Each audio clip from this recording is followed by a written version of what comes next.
प्रभु यीशु मसीह के सामर्थ्य नाम में हम मांगते हैं। तारीफ करो जोर से खुदाबंद। उत्पत्ति की पुस्तक उसका 46 और उसकी 31 से लेकर 34 आयत। तब यूसुफ ने अपने भाइयों और अपने पिता के घराने से कहा, मैं जाकर फिरौन को समाचार दूंगा कि मेरे भाई, मेरे पिता के सारे घराने के लोग जो कनान देश में रहते थे वो मेरे पास आ गए हैं। वे लोग चरवाहे हैं, क्योंकि पशुओं को पालते आए हैं, इसलिए वे अपनी भेड़ बकरी गाय बैल और जो कुछ उनका है सब ले आए हैं।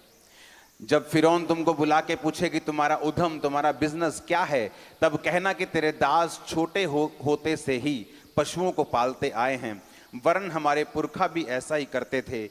इससे तुम गोशेन देश में रहने पाओगे, क्योंकि सब चरवाहों से मिस्री लोग घृणा करते हैं।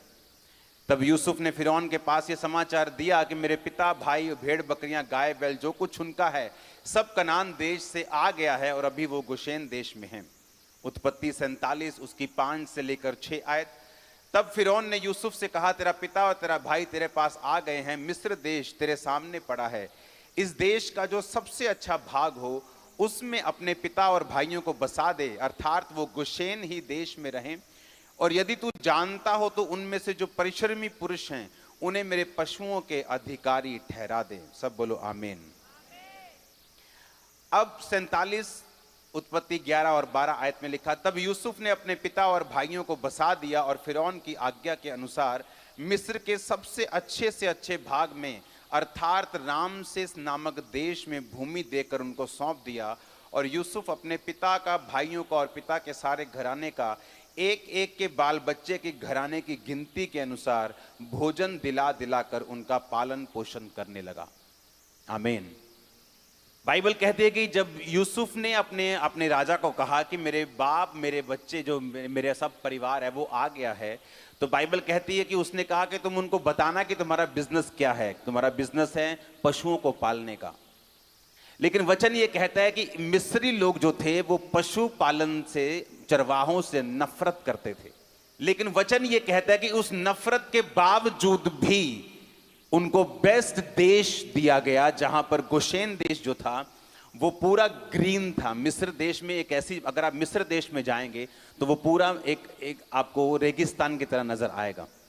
वहां एक नील नदी है, जहां पर नील नदी के किनारे पे 97-95% पॉपुलेशन, और उस समय में तो 99% जो पॉपुलेशन थी वो नील नदी के किनारे रहती थी, और कोई रहने के लिए अच्छी जगह नहीं थी। और बाइबल कहती गोशेन देश जो था वो पूरी तरह से ग्रीनरी से भरा हुआ था। बावजूद इसके कि मिस्री लोग चरवाहों से घृणा करते थे, फिर भी उनको बेस्ट देश मिला। वही देश मिला जो उसका बेस्ट था, मिस्र का, बावजूद इसके कि वो उससे नफरत करते थे। रीजन क्या था इसका? नीति वचन 3 उसकी 3-4 में लिखा कि परमेश्वर की आज्ञाओं को अपने दिल में रखे रहना, अपनी हृदय रूपी पट्टियों पर लिखना, कृपा और सच्चाई को अलग मत करना, तो तू परमेश्वर और मनुष्य दोनों का अनुग्रह पाएगा। आप लोग परमेश्वर के कामों के लिए चुने गए हैं। बाइबल कहती आप लोगों को परमेश्वर ने अलग किया है। पौलुस कहता तुम दुनिया से, परमेश्वर ने तुमको अलग करके तुम्हें एक बाउंड्रीज के बीच में ठहरा दिया है। तुम स्वतंत्र तो हो, लेकिन वो सब काम नहीं कर सकते जो अन्य जाति लोग कर सकते हैं, क्योंकि परमेश्वर ने तुम्हें आजाद तो किया है, पर अपनी आजादी को पाप के लिए यूज नहीं करना। अब जब बाइबल कहती है कि वो कहानी शुरू होती है यूसुफ से, आप इमेजिन कर सकते हैं कि इतने बड़े फेवर का रीजन ये था कि यूसुफ ने पोतीफर की पत्नी के साथ सेक्स नहीं किया और वो पाप में नहीं गिरा। ये रीजन था उसका इतनी बड़ी ब्लेसिंग अपने लिए और अपने परिवार के लिए रखने का। जब पोतीफर की पत्नी ने उसको अपने साथ सोने के लिए बोला तो बाइबल कहती है उसने मना किया और कहा कि तेरे पति ने सब कुछ, सारा बिजनेस, सारा घर मेरे हाथ में कर दिया है, तो क्या ये सही होगा उसकी पत्नी पर भी हाथ डालना? और बाइबल कहती है उसने मना कर दिया। उसकी पत्नी ने जानबूझकर उसको इल्जाम लगवाकर उसको जेल भेजा, लेकिन बाइबल कहती जब वो जेल में था और सांकलों से बंधा हुआ था तो भी यहोवा का वचन उसे कसौटी के ऊपर कसता रहा। क्या आप इमेजिन कर सकते हैं एक शरीर का काम आप और आपके परिवार और जनरेशन के नाश होने का कारण बन सकता है, और उसी शरीर के काम से फ्री होना आपकी और आपके जनरेशन की ब्लेसिंग का कारण भी बन सकता है। हम क्या कहते हैं, सरकार बुरी है, या हम क्या कहते हैं, या इकोनॉमी बुरी है, इकोनॉमी बैड हो गई, कोविड आ गया, अब उसके बाद यूक्रेन के साथ युद्ध छिड़ पड़ा है तो मेरा बिजनेस डाउन है। लेकिन बाइबल का वचन ये कहता है, मिस्री लोग जिन लोगों से घृणा करते थे, क्यों घृणा करते थे? मिस्र कहां से निकला? कनान से निकला था। कनान कहां से निकला? वो नूह के तीसरे बेटे से निकला था, जिसने अपने बाप को नंगा देखा था, उससे निकला था मिस्र। और इसीलिए जो मिस्री लोग थे वो थे तो इजराइलियों के रिश्तेदार, लेकिन अलग हो चुके थे, दुश्मन बन चुके, जैसे भाई भाई का दुश्मन बन जाता है।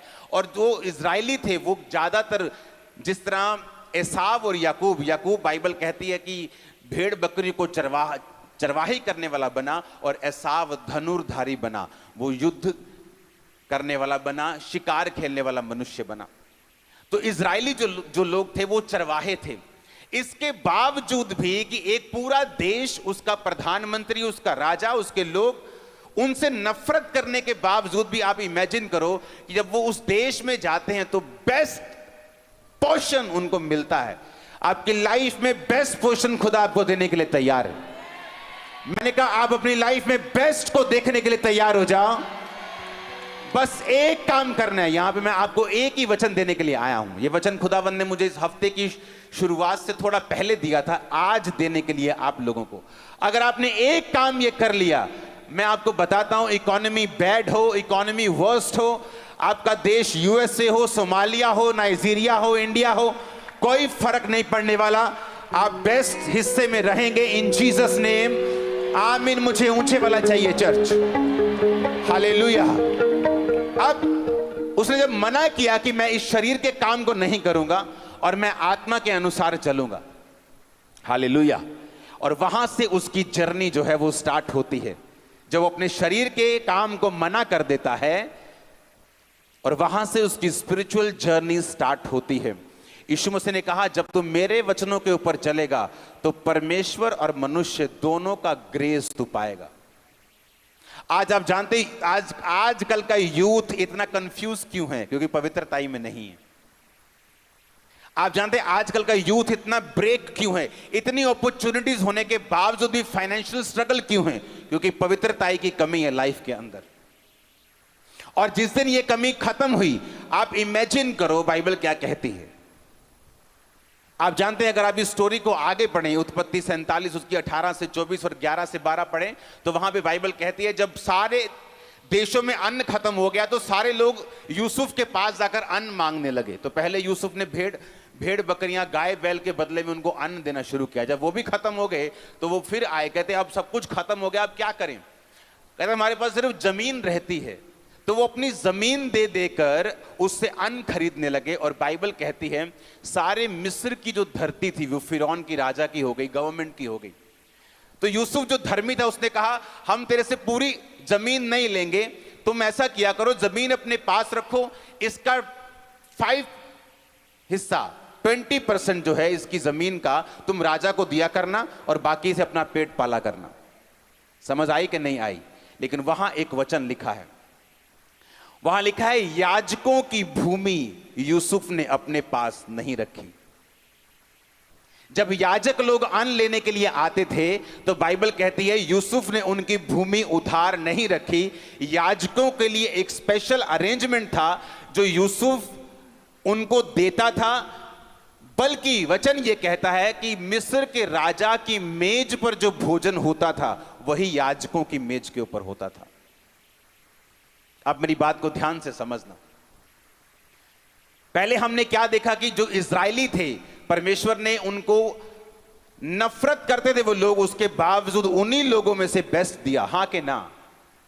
अब दूसरा बाइबल कहती है जब पूरे देश में अकाल था, पूरी दुनिया में अकाल था, पर याजकों को तब भी कोई भी कमी नहीं थी। और यीशु मसीह के जी उठने के बाद वचन ये कहता है कि पहले याजक लोग सेवा करते थे, आप लोगों के लिए, मेरे लिए, विश्वासियों के लिए, बाइबल कहती है वो लहू को बहाते थे और सेवकाई करते थे, परमेश्वर के सामने जाते थे। लेकिन नया नियम ऐसा कहता है कि प्रभु यीशु मसीह ने एक ही बार में अपने लहू को बहाकर हमारा महायाजक बनकर और हम सबको राजा और याजक बनाकर इस दुनिया के ऊपर रखा है। अब बाइबल के मुताबिक जो याजक लोग हैं वो आप खुद हैं, क्योंकि आपको पाप माफ करवाने के लिए अब मेरे पास आने की जरूरत नहीं है। आप अपने घर बैठकर खुदा से कह सकते हैं, खुदावन मेरे पाप को माफ कर, मैं क्षमा मांगता हूं, मैं तौबा करता हूं, तौबा करती हूं, नेक्स्ट टाइम मैं ये काम कभी नहीं करूंगा। बाइबल कहती है आप माफ हो जाते हैं। और वचन ये कहता है कि आप खुद एक याजक हैं, और वचन ये कहता है आप राजा हैं। प्रकाशित वाक्य 1 उसकी 5 और 6 आयत अगर आप पढ़ेंगे आपको यह वचन समझ आएगा। इसका मतलब क्या, जब पुराने नियम में याजकों की भूमि नहीं गई, जबकि पूरी दुनिया की भूमि खत्म हो रही थी, कोई देश बचा नहीं था, कोई परिवार बचा नहीं था, अमीर से लेके गरीब हर बंदा अनमोल लेने के लिए अपना सब कुछ बेच रहा था, क्योंकि वचन कहता है कि 7 साल ऐसा अकाल पड़ा जो पृथ्वी के ऊपर कभी नहीं पड़ा था। कोई रेडी नहीं था, कोविड के लिए कोई रेडी नहीं था। रेडी था? कोई रेडी नहीं था। कोविड जैसे ही आया, बड़े बड़े देश जो बड़ी बड़ी पिक्चरें निकालते 20-20 हजार करोड़ की, सुपरमैन इधर जा रहा है, सुपरमैन इधर जा रहा है, कहां गए सारे सुपरमैन? गायब हो गए थे उस दिन। कोई काम नहीं आया क्योंकि तैयारी नहीं थी। कोविड की कोई तैयारी, अकाल की कोई तैयारी नहीं थी। बड़े से लेके छोटी कंपनी, बड़े से लेके छोटा परिवार, सब इफेक्टेड हो चुके थे, सबकी जमीन खत्म हो चुकी थी सिवाय याजकों के। और वचन क्या कहता है? तुम एक याजक हो। इसका मतलब पता क्या है? कि लाइफ में कुछ भी हो, आपके देश में कुछ भी हो, आपके सराउंडिंग कुछ भी हो, लेकिन आपका नुकसान खुदावंद कभी नहीं होने देगा अगर आप एक सच्चे याजक हैं तो। याजक क्या करते थे? बाइबल कहती है वो सेवा करते थे। आज दिखाओ मेरे को विश्वासी चर्च में जो सेवा करने वाले विश्वासी हैं। मैं आपको सिरदर्द वाले विश्वासी दिखा दूंगा फॉरेन ब्रांचेस में ज्यादा, जो अपने पास्टर्स को सिरदर्द ज्यादा देते हैं और सेवा कम करते हैं। लेकिन क्या इवेंजलिज्म करते हैं? कभी नहीं गए। क्या आप अपने पास्टर के साथ मिलकर गली गली जाते हैं सुसमाचार बांटने के लिए? बोलते हैं हम बिजी हैं। एक रिक्शा वाला से लेके एक इलन मस्क तक सब बिजी हैं, कोई फ्री नहीं। लेकिन जीसस ने कहा जब तुम मेरी सेवा करोगे मेरा पिता तुम्हारा आदर करेगा और तुम्हारा नुकसान नहीं होगा। किन लोगों के नुकसान हो रहे हैं? जो सेवा में नहीं। कौन लोग इफेक्ट हो रहे हैं? जो सेवकाई में नहीं, जो सिर्फ विश्वासी हैं, जस्ट चर्च जाकर ब्लेसिंग लेने की कोशिश करते हैं और ये नहीं मालूम कि अब बाइबल के मुताबिक तुम भी एक याजक हो और सेवा करने के लिए अपने परिवार समेत बुलाए गए हो। अपने पास्टर पर एहसान मत करो चर्च में जाके, क्योंकि तुम भी सेवकाई के लिए उसके साथ बुलाए गए हो। हालेलुया। और इसीलिए वचन कहता है कि याजकों की भूमि उसने मोल नहीं ली। उत्पत्ति 47 उसकी 18 से 24 आए, मैं 22 में पढ़ूंगा। पर याजकों की भूमि तो उसने ना मोल ली, क्योंकि याजकों के लिए फिरौन की ओर से नित्य भोजन का बंदोबस्त था। नित्य जो भोजन फिरौन उनको देता था वही वे खाते थे, इस कारण उनको अपनी भूमि बेचनी ना पड़ी। याजकों को अपनी भूमि बेचनी नहीं पड़ी। वो इस दुनिया की इकोनॉमी के इफेक्ट से आजाद थे। अगर आज आप फैसला करेंगे, पहला पवित्रताई में रहने का, दूसरा सेवा करने का, आप कुछ भी हो जाए, मैंने कहा कोई परमाणु हमला भी हो जाए, आप सेफ हैं यीशु के नाम। कोई ऐसा इकोनॉमिक इफेक्ट आपकी कंट्री पे आ जाए, लेकिन आप सेफ होंगे। और आप इमेजिन नहीं करेंगे, कोविड के दौरान मैंने चर्चिस को बंद होते देखा, सेवकाइयों को बंद होते देखा, बिजनेसेस को बंद होते देखा, चीजों को खत्म होते देखा, परिवारों को खत्म होते देखा। आप खामरा चर्च का इतिहास देख लो, उसके बाद हम 3 गुना 4 गुना 10 गुना शाइन किया हमने। रीजन, क्योंकि जो खुदा, जो बाइबल का खुदा है वो मेरा खुदा है, आज भी वो जीवित है, वो मुर्दा नहीं है। लेकिन प्रॉब्लम यह है मैं सेवा में हूं कि नहीं, या मैं पवित्रताई में हूं या नहीं। बिना पवित्रताई के बाइबल कहती तुम परमेश्वर को देख भी नहीं सकते। तुम तो चर्च में माइक लेके गा रहे होंगे, लोगों को मालूम है तुम गा रहे हो, लेकिन अगर तुम पवित्रताई में नहीं हो तो परमेश्वर को नहीं मालूम तुम गा रहे हो। वो पूछेगा भाई तुम कौन हो? बोले मैं गा रहा था। परमेश्वर कहा नहीं, मैंने तो देखा ही नहीं कभी तुम्हें गाते हुए। नहीं प्रभु, मैं तो वॉलंटियर बन के सबसे आगे था, लेकिन मैं तुम्हें जानता ही नहीं हूं, कौन हो तुम? उसने कहा पवित्र बन जिस तरह तेरा बुलाने वाला। और अगर तू पवित्रताई में नहीं है, तू परमेश्वर को नहीं देख सकता, वचन कहता है। आप बोलेंगे मैं टाइदर हूं, कब दिया टाइद? मैं तो जानता ही नहीं, तू कौन है तू? आप बोलेंगे परमेश्वर तू मुझे जानता नहीं, हे कुकर्म करने वालों, मेरे सामने से दूर हट जाओ और लेफ्ट हैंड साइड चले जाओ, नरक में चले जाओ, जो तुम्हारे और तुम्हारे शैतान के दूतों के लिए तैयार किया गया। क्रिश्चियनिटी एक रियलिटी है, अगर इसे जिया जाए तो। आमीन। ये एक रियलिटी है। बाइबल कहती है उसने याजकों की भूमि मोल नहीं ली। क्यों नहीं मोल ली उसने याजकों की भूमि? बाइबल कहती परमेश्वर ने कहा मैं याजकों को बेस्ट तेल, बेस्ट दाख, बेस्ट दुनिया की सबसे उत्तम से उत्तम चीजें दूंगा, क्योंकि ये लोग मेरी सेवा में हैं। क्या कहा था जीसस क्राइस्ट ने 500 लोगों को जीवित स्वर्ग पे जाने से पहले? जाओ और सुसमाचार सुनाओ। क्या उसने प्रेरितों को बोला? क्या उसने अकेला पास्टर्स को बोला? उसने सबको बोला जाओ और सुसमाचार सुनाओ। तो क्या आप जीसस की कमांड को पूरा कर रहे हो या नहीं कर रहे हो? अगर आप नहीं कर रहे हो तो आप सेवा में नहीं हो।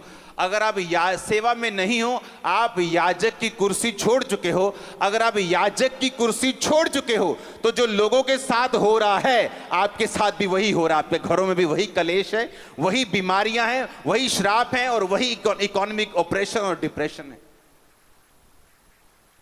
क्योंकि याजकों की भूमि मोल नहीं ली गई। बाइबल कहती याजकों के लिए नित्य बंदोबस्त था उनके लिए। जब कोविड आया तो लोगों ने कहा कि अब देखते हैं चर्चिस कैसे चलती हैं। लोग बंद हो गए आने चर्चिस में, चर्च खाली पड़ी है, 100 एकड़ की चर्च खाली पड़ी है। अब देखते हैं क्या करते हैं ये लोग। आप जानते परमेश्वर कई बार ऐसे समयों को आने देता है ताकि लोगों को बता सके मैं इसके साथ हूं। वो बता सके कि वो पुराना इज़राइल का परमेश्वर, वो यूसुफ का परमेश्वर, वो इसहाक का परमेश्वर, वो पतरस और पौलुस का परमेश्वर, वो आज भी जिंदा है। वो बातें करने वाला परमेश्वर नहीं है। आज तक मैंने इतनी चैरिटी लाइफ में नहीं की जो 2020 में कोविड के टाइम में हमने की। लाइफ में कभी नहीं की। एक दिन में 35-35 लाख का चावल, एक दिन में 12-12 लाख रुपए का चावल, एक दिन में ट्रक से ट्रक आते थे, कॉन्टिन्यूस राशन जाता था लोगों के घरों में। हालेलुया। कोविड में लोगों को जरूरत पड़ी लेकिन चर्च तैयार थी। आमीन। खुदावंद ने कहा याजकों की भूमि नहीं कहीं पे जाएगी। फिरौन की ओर से नित्य बंदोबस्त था। एक दुश्मन के हाथ से परमेश्वर ने बंदोबस्त किया। पूरे इज़राइल में अकाल पड़ा। परमेश्वर ने कहा एलिया जा और करीत नामक नाले में छुप जा, वहां कौवे तेरे को खाना खिलाएंगे। कौवा चुराने वाला जीव है। खाना किसी ढाबे पे मौजूद नहीं था, इतना अकाल था। बाइबल कहती है एक एक मुट्ठी आटा, एक एक बोरी आटे के लिए लड़ाइयां हो रही थी लोगों में। खाना कहां मौजूद था? सिर्फ राजा की रसोई में। और बाइबल कहती एलिया मांस और रोटी रोज तब तक खाता था जब तक वो कौवों को बस ना कह दे कि बस, क्योंकि वो याजक था। याजकों के लिए परमेश्वर का इंतजाम ऐसा है जैसा आम लोगों के लिए नहीं है। तो क्या आप सेवा में हैं? क्या आपका परिवार सेवा में है? क्या आपका फाइनेंस सेवा में लगा हुआ है? क्या आपके बच्चे सेवकाई में हैं? क्या आप सुसमाचार दे रहे हैं या नहीं? क्योंकि इसमें आपका फायदा है, परमेश्वर का नहीं। आमीन। जो सेवा कर रहे हैं किसका फायदा है? उन लोगों का जो सेवा याजक बन के किसका फायदा हुआ? याजकों का फायदा हुआ कि उनको भूमि देनी नहीं पड़ी, परमेश्वर ने उनकी भूमि को बचा के रखा। हालेलुया। ऊंची आवाज में हालेलुया बोलो। अगर आज आप फेथ करके जाएंगे परमेश्वर मैं अपनी लाइफ को पवित्रताई में, अलगताई में, सेवकाई में रखूंगा। मैं अपने शरीर को शैतान को नहीं दूंगा। एक शरीर का काम, सिर्फ एक, आदम को कहां तक लेके गया? सिर्फ एक शरीर का काम जो यूसुफ ने मना कर दिया, उसको वो कहां तक लेके गया? बाइबल कहती है कि तुम शरीर के अनुसार चलोगे तो मरोगे, आत्मा के अनुसार चलोगे तो जियोगे।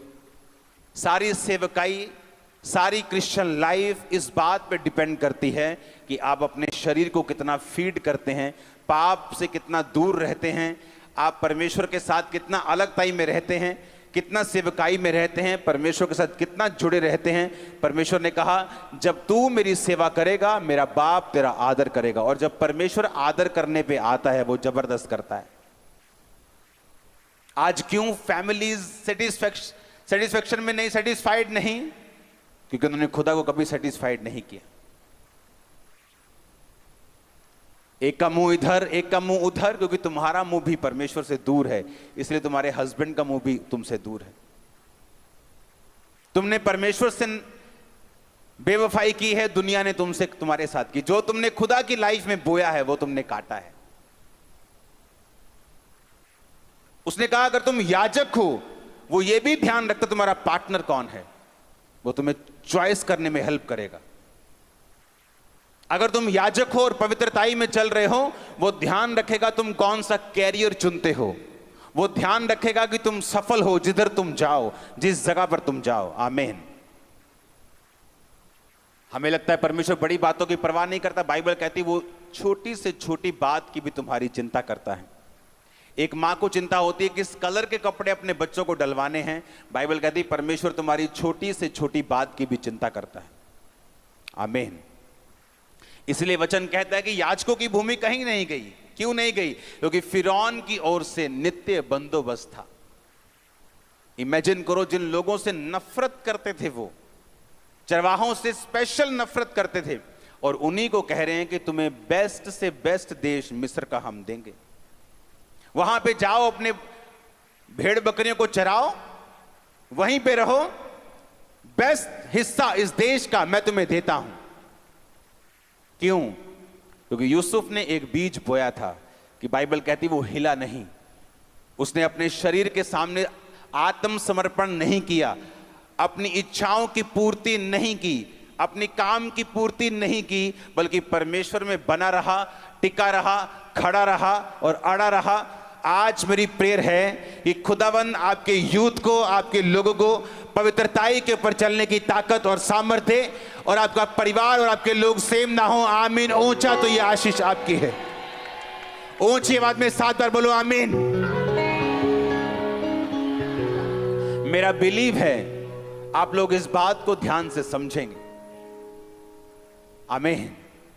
ये किस तरह से यूसुफ ने बरकत को पाया, किस तरह से उसने फिरौन के आंखों में फेवर को पाया। परमेश्वर ने कहा जब तुम मेरी आज्ञाओं को अपने पट्टियों पर, हृदय पर लिख लेगा, तो परमेश्वर और मनुष्य दोनों का अनुग्रह पाएगा। दोनों की ग्रेस तेरे पे होगी। आदमियों की ग्रेस भी तू पाएगा, जिस तरह यूसुफ ने पाई। परमेश्वर की ग्रेस को पाया कि उसने दर्शन का मतलब समझाया, राजा को बताया कि क्या दर्शन का मतलब है, कि 7 साल बहुत फसल होगी, 7 साल अकाल के होंगे, इतने बड़े अकाल होगा वो कि 7 साल की फसल लोग भूल जाएंगे। ये परमेश्वर का ग्रेस था उसके ऊपर, कि कोई जादू टोना करने वाला, कोई किसी भी तरह का कोई पंडित, बाइबल कहती है, उनको ये इस बात का मतलब बता नहीं सका जो यूसुफ ने बताया। ये परमेश्वर का ग्रेस था उसके ऊपर। और उसके बाद मिस्र के राजा ने, फिरौन ने कहा जब तेरे माँ बाप भाई बहन यहां आ जाएं, तो मैं उनको बेस्ट से बेस्ट मिस्र का देश दूंगा। बाइबल कहती है ये परमेश्वर का नहीं, ये इंसान का अनुग्रह था उसके ऊपर। नीति वचन 3 उसकी 3-4 अगर है तो उसको निकालेंगे अपनी स्क्रीन के ऊपर। उसमें स्पेशल लिखा कि परमेश्वर का कि कृपा और सच्चाई तुझसे अलग ना होने पाए, वरन उनको अपने गले का हार बनाकर अपनी हृदय रूपी पट्टियों पर लिखना, तो तू परमेश्वर और मनुष्य दोनों का अनुग्रह पाएगा और तू अति बुद्धिमान होगा। आमीन। आपको ग्रेस चाहिए अगर आप बाहर निकलते हैं तो, अपने बिजनेस प्लेस में, अपनी जॉब, अपने कैरियर में, अपनी पढ़ाई में, अपने परिवार में आपको ग्रेस चाहिए, खुदाबंद की भी और इंसान की भी। आमीन। और परमेश्वर ने कहा है अगर तू मेरी आज्ञाओं को अपने हृदय पर लिख लेगा तो तू ग्रेस को पाएगा, मनुष्य का भी और परमेश्वर का भी। हालेलुया। मेरा बिलीव है कि आप लोग पवित्रताई के वचन को बड़े सीरियसली लेंगे और अपनी लाइफ से उन कमियों को, उन त्रुटियों को दूर करेंगे जो परमेश्वर ने रखी हैं कि आपकी लाइफ में ना हो। और हमें लगता है ये छोटा सा काम है, ये तो छोटा सा काम है, इससे क्या हो जाएगा, ये मेरी छोटी सी कमी है मेरी लाइफ की। बाइबल कहती है एसाव ने एक बार के भोजन के बदले में अपने पहलौठे होने के अधिकार को बेच दिया, इसलिए आज आप बोलते हो अब्राहम इसहाक याकूब का परमेश्वर। नहीं तो हम ये कह रहे होते अब्राहम इसहाक एसाव का परमेश्वर। जब दाऊद के घर में मसा करने के लिए नबी गया तो वो दाऊद नहीं था जिस पे परमेश्वर की योजना थी, आपको मालूम होना चाहिए। वो उसका बड़ा भाई था जिस पर परमेश्वर की योजना थी उसको राजा बनाने की। लेकिन वचन कहता है कि वो अयोग्य करार दिया गया। किसी को भी बिना परखे आप अयोग्य करार नहीं देते। आपका स्कूल आपको फेल, आपको ये नहीं कहता कि तू 10th में नहीं जा सकता जब तक वो आपके पेपर ना ले। तो इसका मतलब परमेश्वर ने उनके टेस्ट लिए और उनको भी मालूम नहीं था कि उनका टेस्ट हो रहा है। हालेलुया। उनको मालूम नहीं था उनका टेस्ट हो रहा है, लेकिन जब वो सामने गए परमेश्वर ने कहा मैं इसे अयोग्य करार देता हूं। सेकंड अयोग्य, थर्ड अयोग्य, सब आ गए, हाँ सब आ गए, लेकिन एक रह गया जो जंगल में रहता है, भेड़ बकरियों को चराता है। जब वो आया परमेश्वर ने कहा यही है, इसे मसा कर। और इसलिए वचन कहता है मैं तेरे भाइयों के मध्य में मैंने तेरा अभिषेक किया। आमीन। एक ही घर में दो भाई हो सकते हैं, एक शरीर के अनुसार चलने वाला और एक आत्मा के अनुसार चलने वाला। दोनों की लाइफ अब सेम हो सकती है लेकिन फ्यूचर में सेम नहीं होगी। स्पिरिचुअल चीजों का महत्व है, स्पिरिचुअल चीजों की वैल्यू है। आज एक शारीरिक इंसान और एक आत्मिक इंसान दोनों का रिजल्ट, दोनों की पोजीशन सेम लग सकती है लेकिन फ्यूचर में ऐसा नहीं होगा। आमीन। मैं अपने दोस्त से मिला, मेरी वाइफ मेरे साथ थी थोड़े दिन पहले, मैं उस जगह से निकल रहा था, मैंने उसको फोन किया, मैंने कहाँ है तू? तो अपनी शॉप पे ही है। कहता हाँ मैं शॉप में। कहा आजा बाहर, मैं तेरी वेट कर रहा हूं। ये मेरा वही दोस्त था जिसने मेरे साथ बपतिस्मा लिया था। हम दोनों एक्साइटेड थे परमेश्वर में आकर, क्योंकि मैं मेंटल अटैक से मैं फ्री हुआ था और वो मेरी हालत को जानता था।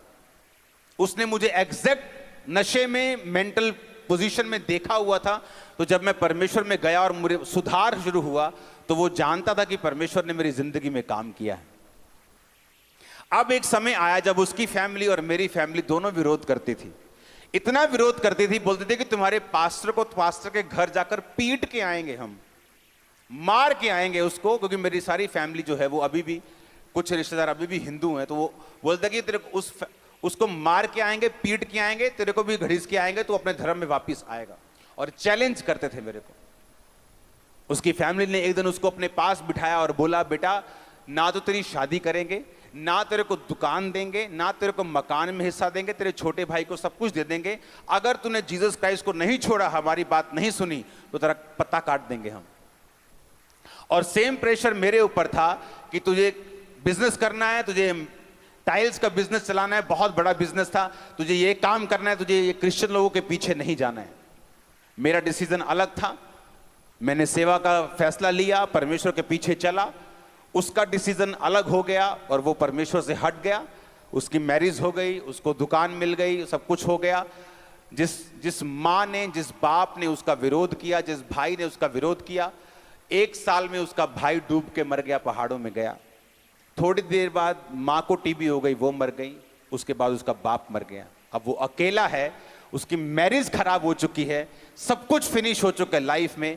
और आज जब हम दोनों मिलते हैं और जमीन आसमान का फर्क लगता है। और एक समय हमने इकट्ठे शुरुआत की थी, और ज्यादा लंबा समय नहीं मैं बोल रहा हूं, जस्ट 15 साल 16 साल की बात कर रहा हूं। शुरुआत आपकी सेम। आज एक शरीर में चलने वाला व्यक्ति और एक आत्मा में चलने वाला व्यक्ति जब डिसीजन लेते हैं, शरीर वाला और आत्मा वाला हो सकता है सेम पोजीशन पे लगे आपको लगे कोई फर्क नहीं है। शरीर में चलने वाला आपको ज्यादा ब्लेस लग सकता है, क्योंकि मुझे भी लगा कि उसकी शादी हो गई, उसको दुकान मिल गई, घर में कलेश खत्म हो गया। छोड़ो यार, परमेश्वर को क्या मानना, दिल में मान लेंगे परमेश्वर को। जो घर वाले जाते हैं, माथा टेक दो वहां जाके, क्या प्रॉब्लम है, कुछ नहीं। घर में कलेश थोड़ी रखना है अभी। इसलिए कि कैंसर का फोड़ा दर्द ना करे, जख्म दर्द ना करे, उसको ना निकलवाओ तो वो आपकी मौत का कारण बन सकता है। अगर उसको निकलवा दो, आज पेन हो सकती है लेकिन आप फ्री हो जाते हैं। यीशु मसीह ने कहा मेरा रास्ता तंग है, थोड़े जो इसे पाते हैं, लेकिन खुला रास्ता है, बहुत लोग उसमें जाएंगे। जो खुला रास्ता है, जहां कोई सिरदर्दी नहीं है, कोई विरोध नहीं है, जो मर्जी खाओ पियो, जहां मर्जी जाओ, जिस मर्जी पार्टी में जाओ, कोई तंग रास्ता नहीं, खुला एंजॉय करो लाइफ को। लेकिन जीसस ने कहा जो मेरा रास्ता है वो तंग रास्ता है, और थोड़े हैं जो इसे पाएंगे। लेकिन वचन ये भी कहता है मेरे मार्गों में उत्तम पदार्थ पाए जाते हैं। फिर जो क्रिश्चियन लोगों की लाइफ में होता है वो दूसरे लोग सोच भी नहीं सकते। आमीन। उनकी ब्लेसिंग्स, उनका कद जो परमेश्वर करता है, वो 10 जन्म लेकर भी, शरीर में रहकर भी उसको नहीं पा सकते। हालेलुया। लेकिन शुरुआत कहां से हुई? दोनों की शुरुआत एक सी लगती, शरीर वाला भी एक सा लगता है और स्पिरिट वाला भी एक सा लगता है। तब शरीर वाला हो सकता है ज्यादा आशीषित लगे कि इसको सारा कुछ मिल गया और मैं आत्मा में रह के इतनी डिफिकल्टी सहन कर रहा हूं, परिवार में रोज कलेश। आप इमेजिन करो, आप अपने घर में हो, आपकी माता और पिता से कोई बात नहीं होती। ऐसे चर्च में, जब मैं 50-60 लोग चर्च में आते थे तो मेरा भाई लिख के लगा देता था कि मेरा धर्म किसी की बुराई नहीं करता, लोगों को दिखाने के लिए। वो भी मेरा विरोधी हो गया था कि मेरा हिंदू धर्म किसी की बुराई नहीं करता, कि तेरा धर्म बुराइयां करता है, लेकिन मेरा लिख के कलीसिया के सामने टांग के जाता था वो। आज उसी चर्च में सेवा करता है मेरे बाप भी, मेरी माँ भी, मेरा भाई भी, उसकी पत्नी भी, उसकी बच्ची भी। हालेलुया। और जब परमेश्वर में, जो परमेश्वर फिर लेके आता लोगों को घड़ीस के, जब उसके बेबी नहीं हुआ, शादी मेरे छोटे भाई की मुझसे पहले हुई, कहते इसने शादी नहीं करनी है, सेवा में चला गया, मेरी शादी करो, ये बंदा गलत है, मेरी शादी करो। शादी कर ली, बेबी नहीं हुआ। 1 साल, 2 साल, 3 साल, 4 साल, 7, 10 साल निकल गए। जब उसको वर्ड दिया मैंने परमेश्वर का, बेबी हुआ उसी साल। तो उसे मालूम हुआ कि ये फर्क है मुझ में और इसमें, कि इसने इतने साल परमेश्वर में लगाए हैं, ये फर्क है मुझ में और इसमें। इसने सेवा को नहीं छोड़ा, ये फर्क है इसमें और मुझ में। मेरी लाइफ को देखा गया, परखा गया। आपकी फैमिली कभी भी आपके प्रचार पे यकीन नहीं करती, याद रखना। आपकी फैमिली यकीन रखती है आपके लाइफ के रिजल्ट के ऊपर, जो आप दिखाते हैं बाय फोर्स बाय फायर। आमीन। वो आपके प्रचार को नहीं सुनती। मैंने अपने फादर को बैप्टाइज दिया, अपनी मदर को बैप्टिज्म दिया, अपने ब्रदर की वाइफ, मैंने अपने पूरे परिवार को बपतिस्मा दे चुका हूं। और आप इमेजिन करो, एक बार भी बैठकर ऐसे 1 सेकंड के लिए बाइबल खोलकर मैंने उन्हें कभी वचन नहीं बताया। जो सुनते चर्च से सुनते हैं और लाइफ देखते हैं मेरी घर पे, वो जीवन देखते हैं पवित्रताई का, अलगताई का, और रिजल्ट देखते हैं और रिजल्ट को सल्यूट करते हैं लोग। आपकी लाइफ में, सुनो मेरी बात, पवित्रताई, सुनो, एक गुण नहीं है। पवित्रताई एक गुण नहीं है, सिर्फ एक गुण नहीं है, एक अच्छा एट्रीब्यूट एक नहीं है। पवित्रताई एक हथियार है आप लोगों के लिए। आप नहीं जानते, आपकी लाइफ का वर्स्ट अटैक जो शैतान ने किया है, आप होलीनेस से उसे खत्म कर सकते हो। वो आपके हस्बैंड पे हो, वो आपके फाइनेंस पे हो, वो आपके बच्चों पे हो, वो आपकी सेहत पे हो, वो आपके किसी भी चीज के ऊपर हो। पवित्रताई को मेंटेन कर लो, प्रेयर को मेंटेन कर लो, सेवा करनी शुरू कर दो, अटैक खत्म हो जाएगा, वो स्ट्रगल खत्म हो जाएगा। वो 40 साल पुराना रोग क्यों ना हो, वो 50 साल पुरानी आपकी फैमिली ट्रबल कर्स क्यों ना हो, अगर आप इन चीजों को फॉलो करना शुरू करेंगे, सब चेंज हो जाएगा। हालेलुया। आज मेरा वो दोस्त भी एग्री करता है मेरी बातों से कि तूने स्टैंड लिया इसलिए तू यहां पे है। मैं तेरी ब्लेसिंग के साथ मैच नहीं कर सकता हूं। कहता मैं 1% भी मैच नहीं कर पाता हूं तेरी ब्लेसिंग के साथ। वो खुद इकरार करता है। हम दोनों अभी भी दोस्त हैं, लेकिन उसे मालूम है कि मैंने एक फैसला लिया था, उसने भी एक फैसला लिया था परमेश्वर में ना चलने का, और मैंने चलने का। वो दिन मेरे दुख भरे थे। घर पे जाना, माँ से बात ना होना, बाप से बात ना होना, भाई से बात ना होना, लड़ाई होना, झगड़े होना, कोई इमोशनल अटैचमेंट सब खत्म हो गया था घर में। जीसस ने कहा जो कुछ तू मेरे लिए छोड़ देगा तू पाएगा, 100 गुना पाएगा। आज मेरा परिवार मेरे साथ ज्यादा अटैच होगा, मेरे भाई से भी। क्यों? उसका वचन पूरा हुआ। आमीन। लॉस एंजलिस में ये फर्स्ट मैं सीट डाल के जा रहा हूं। मेरा बिलीव है आप लोग सेवा में जाएंगे, मेरा बिलीव है सुसमाचार आप लोग देंगे, मेरा बिलीव है। आमीन। लोग यहां सुसमाचार देने की आदत नहीं, इसलिए मैं जहां पे मेरी ब्रांच ना हो मैं क्रूसेड नहीं करता हूं, क्योंकि लोगों को सुसमाचार देने की आदत नहीं है। जो लोग ब्रांच से बाहर अगर वो क्रूसेड करवाएं, वो कभी भी इतना सुसमाचार नहीं कर पाते जितना मेरी ब्रांच कर पाती। हालेलुया। क्योंकि आपको सिखाना है लोगों को कि अगर आप सुसमाचार देंगे, अगर आप सेवा में जाएंगे, आप प्रोटेक्टेड रहेंगे, आप ब्लेस्ड रहेंगे। आप खामबरा में टेस्टिमनीज को सुनते हैं, आप amazing testimonies, hundreds of testimonies her Sunday her Thursday होती। रीजन क्या? उन लोगों को लगाया है मैंने सेवकाई में, उनके परिवारों को लगाया है सेवकाई में। क्योंकि जब आप सेवकाई में होते हैं, पास्टर्स को भी आसानी होती है आपकी लाइफ में हीलिंग करने के लिए, डिलीवरेंस करने के लिए, आपकी लाइफ में बरकत को रिलीज करने के लिए उनको भी आसानी होती है कि आप परमेश्वर के वचन के ऊपर खड़े हैं। आमीन।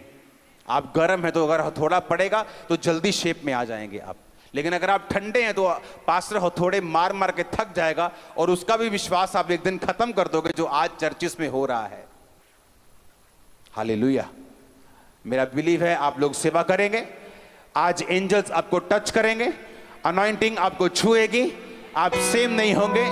अपने परिवारों समेत यीशु मसीह के सामर्थी नाम में आमीन हो। चाहिए बरकत आपकी है। Hallelujah, hallelujah.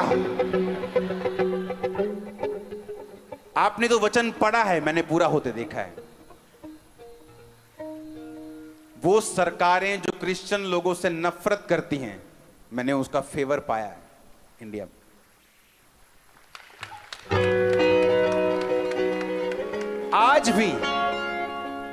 आज भी मैं आपको बता रहा हूं, यह वचन पूरा हो रहा है। वो लोग जो नफरत करते हैं, मिस्री बाइबल लिखा, मिस्री चरवाहों से घृणा, नफरत, देखते कैसी की तैसी मार दो इनको, और कहते कि जाओ बेस्ट तुम्हारा है, मेरे देश का बेस्ट हिस्सा मैं तुम्हें दूंगा। वो फेवर आप देखोगे इन जीसस नेम। होली स्पिरिट बता रहा है मेरे को।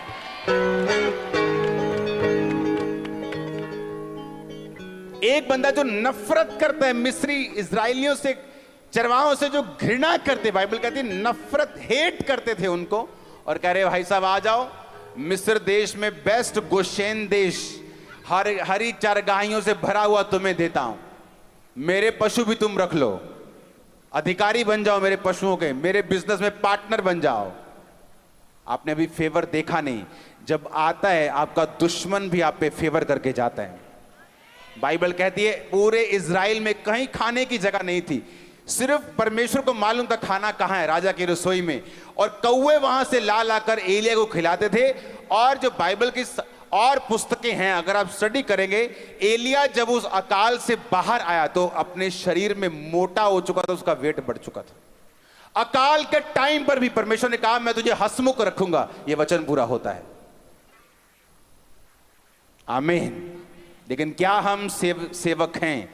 क्या हम सेवकाई में हैं? क्या हम परमेश्वर के कामों को कर रहे हैं? क्या हम अलगताई में हैं? क्या पवित्रताई में हैं? क्या परमेश्वर के वचनों को हम वो आदर देते हैं जो हमें देना चाहिए?